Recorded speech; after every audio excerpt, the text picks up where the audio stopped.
रख हौसला वो मंजिल भी आएगा, प्यासे के पास चलकर समंदिर भी आएगा, मत बैठे तक कर मंजिल के मुसाफिर, एक दिन आप सभी को मंजिल भी मिलेगी और मंजिल मिलने का आनंद भी आएगा।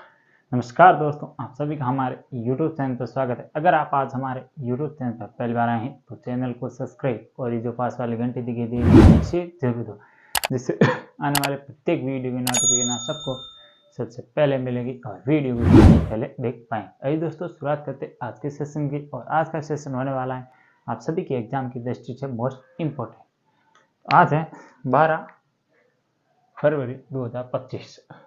Today current affair episode number ये है हमारा 467 का। अगर आपने पिछले एक भी एपिसोड नहीं देखे हैं तो वो सभी जरूर देखें, क्योंकि उसमें मैंने आप सभी की करंट अफेयर की दृष्टि से जो जो इम्पोर्टेंट फैक्ट हैं वो सारे मैंने कवर कराए हैं। और अब जो एसएससी जीडी के एग्जाम चल रहे हैं उसमें हमारे क्लासों में जो भी आपको पॉइंट करवाए जा रहे हैं भरपूर पूछे जा रहे हैं।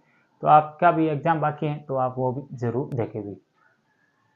इस वीडियो के अंदर आपको विश्व, भारत और राजस्थान इन तीनों का जो करंट अफेयर उससे जो क्वेश्चन से रिलेटेड जो भी फैक्ट है वो मैं आपको तहे दिल से आराम से बताने वाला हूं। इसके अलावा आपके इसी वीडियो में इसी क्वेश्चनों के साथ जो स्टैटिक जीके का पोर्शन होता है, अक्सर वो भी एग्जाम में काफ़ी कुछ क्वेश्चन देखने को मिलता है, तो वो भी मैं बताने वाला हूँ।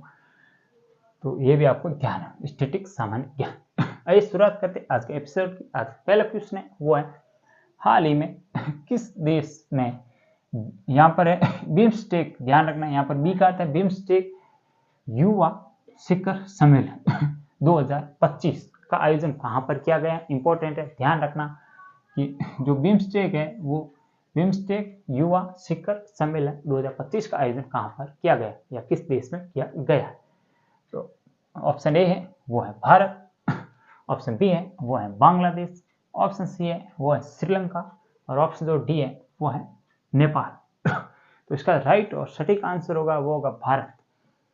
भारत में आयोजित किया गया है किसका, जो बिम्स्टेक युवा शिखर सम्मेलन 2025 का। भारत में अगर आपको राज्य पूछ ले तो आपको बताना है गुजरात।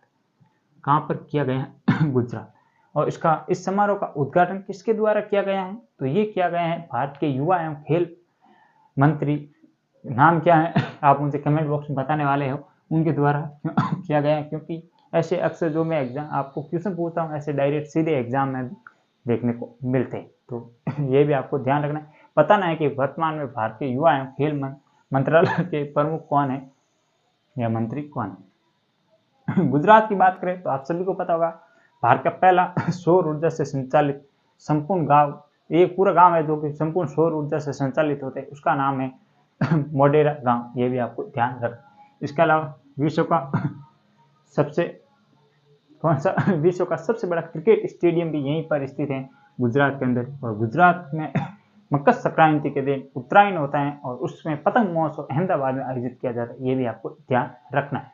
राजधानी है गांधीनगर। सरदार वल्लभ भाई पटेल जी की मूर्ति है स्टेचू ऑफ यूनिटी, वो भी कहाँ पर है, केवड़िया गुजरात के अंदर स्थित है। इतना फैक्ट आपको गुजरात से ध्यान रखना है। इसके अलावा और बात करें थोड़ा सा बांग्लादेश, तो बांग्लादेश से कब बनाया गया या बांग्लादेश का गठन कब हुआ, किस देश को तोड़कर बनाया गया, तो इसके लिए ऑपरेशन ब्लू स्टार चला था, आपको ध्यान होगा। और इसी के तहत मतलब बांग्लादेश का निर्माण किया गया था, पूर्व पाकिस्तान को अलग करके या पूर्व पाकिस्तान का विघटन करके वापस बनाया गया बांग्लादेश। और इसके अलावा वर्तमान बांग्लादेश का कौन है वहाँ के मुख्य जो मतलब प्रधानमंत्री, तो वो आप मुझे कमेंट बॉक्स में बताने वाले हो। और ढाका है इसकी राजधानी और टक्का है बांग्लादेश की मुद्रा। श्रीलंका की बात करें तो आप सभी को पता होगा भारत से जलीय सीमा लगाने वाला देश है श्रीलंका और इसकी राजधानी है श्री जयवर्धनपुरम कुट्टे, ये भी आपको ध्यान रखना है। नेपाल की बात करें तो भारत से सीमा लगती है नेपाल की, ये भी आपको ध्यान रखना है। राजधानी है वो है काठमांडू और विश्व का सबसे ऊंचा चोटी कैसे कहते हैं माउंट एवरेस्ट, ये भी नेपाल के अंदर स्थित है और जिसका नाम है नेपाल में सागर माता के नाम से भी जाना जाता है। तो ये था पहला क्वेश्चन और इसका डिटेल से एन है। आइए आगे बढ़ते हैं, देखते हैं आज का दूसरा क्वेश्चन। दूसरा क्वेश्चन करंट अफेयर से तो है पर इसमें मैंने क्या कर दिया कि थोड़ा सा पॉलिटिकल है उसको शामिल कर लिया। तो ये करंट अफेयर का एक क्वेश्चन है पर थोड़ा सा चेंजिंग वे से, तो ये भी आपको फैक्ट थोड़ा सा ध्यान रखना है। ये है तो करंट अफेयर से पर इसमें पॉलिटिकल शामिल किए। तो आज का दूसरा क्वेश्चन है वो है मणिपुर के मुख्यमंत्री नाम क्या है, एन बीरेन सिंह। ये नाम मैं बता देता हूँ, मणिपुर के मुख्यमंत्री एन बीरेन सिंह, ने अपने पद से इस्तीफा दे दिया है। यह इस्तीफा पत्र होता है, ये किस को प्रदान किया जाता है, किसे दिया जाता है। अगर मान लो कोई ये मुख्यमंत्री है और ये अपना इस्तीफा किन को देना चाहता है या किन को देगा तब ये मतलब अपना पद छोड़ेगा, तो ये पूछा गया है इसमें। ऑप्शन ए है, क्या वो उप मुख्यमंत्री को अपने पद का इस्तीफा देगा। ऑप्शन बी है, राज्यपाल को अपने पद का इस्तीफा देगा। ऑप्शन सी है, मुख्य सचिव को अपने पद का इस्तीफा देगा इस्तीफा पत्र, या मुख्य न्यायाधीश को देगा। तो इसका जो राइट और सटीक आंसर होगा वो होगा ऑप्शन नंबर बी, राज्यपाल। अब आपको मुझे ये बताना है कि मणिपुर के वर्तमान में राज्यपाल कौन है, गवर्नर कौन है मणिपुर के, वो आप मुझे कमेंट बॉक्स में बताने वाले। इसके अलावा मुख्य न्यायाधीश का काम क्या होता है, इनका काम होता है, इसका काम होता है कि कोई भी मतलब इनका काम होता है, कोई भी नया मुख्यमंत्री बनता है तो उनको शपथ कौन दिलाएगा, तो ये दिलाएगा उच्च न्यायालय। उच्चतम न्यायालय नहीं है, उच्च न्यायालय, ध्यान रखना। राज्य का उच्च न्यायालय हो तो उनका जो प्रमुख मुख्य न्यायाधीश होगा, अगर वो दिलाएगा, अगर वो वहां पर नहीं हुआ तो उनके द्वारा नियुक्त किया गया कोई व्यक्ति जो वरिष्ठ होगा न्यायाधीश, उनके द्वारा शपथ दिलाई जाएगी। ये भी आपको फैक्ट ध्यान रखना। पर इसका राइट आंसर है गवर्नर। मुख्य सचिव, आप सभी को पता होगा कि मुख्य सचिव पद है, ये होता है प्रशासनिक दृष्टि से सबसे बड़ा पद होता है राज्य के अंदर, ये भी आपको ध्यान रखना है। उप मुख्यमंत्री इतना कोई महत्वपूर्ण नहीं। अगर उप मुख्यमंत्री अपने पद से इस्तीफा देना चाहता है तो वो अपने किन को देगा, मुख्यमंत्री को देगा। तो ये भी आपको इतना फैक्ट ध्यान रखना है। किसी राज्य में उप मुख्यमंत्री होते हैं, किसी में नहीं होते। तीसरा प्रश्न है वो है किस राज्य में कौशल उदय तोंगई प्रशिक्षण पहल शुरू की गई। इंपॉर्टेंट है, ध्यान रखना। कौशल उदय तोंगई प्रशिक्षण पहल किस राज्य के द्वारा शुरू की गई। ऑप्शन ए है मेघालय, ऑप्शन बी है असम, ऑप्शन सी है केरल, और ऑप्शन जो डी है वो है त्रिपुरा। तो किस राज्य सरकार द्वारा हाल ही में किस राज्य में ये पहल शुरू की गई जिसका नाम है कौशल उदय तोंगई, तो ये की गई है त्रिपुरा। ये भी आपको ध्यान है।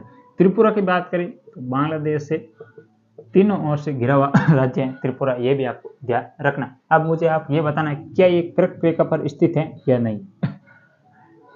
कर्क रेखा पर कौन कौन से राज्य हैं मैं आपको बता देता हूं। तो नंबर 1 पर है वो है गुजरात,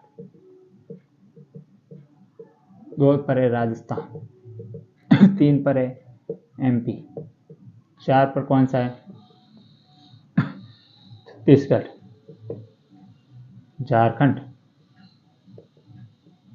पश्चिम बंगाल, 6 पर पश्चिम बंगाल।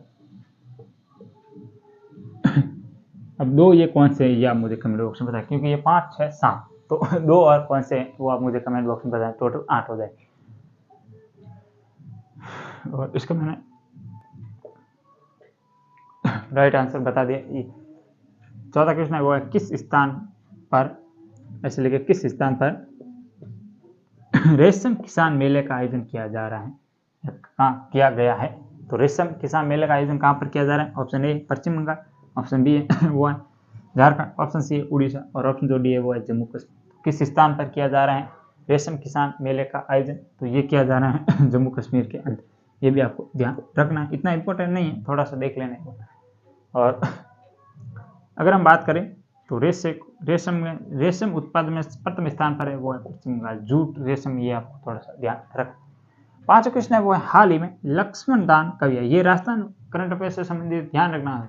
भारत विश्व और इंडिया के जो करंट अफेयर थे वो मैंने करवा दिया, स्पेशली 5वां क्वेश्चन है ये राजस्थान करंट अफेयर से संबंधित। तो हाल ही में लक्ष्मण दान कविया को कौन सा पुरस्कार मिला है, इंपॉर्टेंट ध्यान रखना, क्योंकि जो राजस्थान के एग्जाम की तैयारी है उनके लिए इंपॉर्टेंट होने वाला। तो ऑप्शन ए है वो कवि काग पुरस्कार, ऑप्शन बी है वो है कालिदास पुरस्कार, ऑप्शन सी है मीराबाई पुरस्कार, और ऑप्शन जो डी है वो लक्ष्मी कवित्री है लक्ष्मी कुमारी चुंडावत कवित्री पुरस्कार। तो इसका जो राइट और सटीक आंसर होगा वो होगा ऑप्शन नंबर ए, कवि काग पुरस्कार। आप सभी को थोड़ा सा ध्यान रखना है। कालिदास पुरस्कार किस सरकार के द्वारा दिए जाते हैं, मध्य प्रदेश के द्वारा, ये भी आपको ध्यान। मीरा पुरस्कार राजस्थान सरकार के द्वारा, और लक्ष्मी कुमार चुंडावत, ये भी आपको ध्यान। ये थे आज के कुल हमारे 5 क्वेश्चन। कैसा लगा वीडियो कमेंट बॉक्स में जरूर बताएं। वीडियो को लाइक और चैनल को आपने अभी तक सब्सक्राइब नहीं किया उसे भी जरूर कल फिर मिलेंगे अन्य वीडियो में, तब तक के लिए जय हिंद।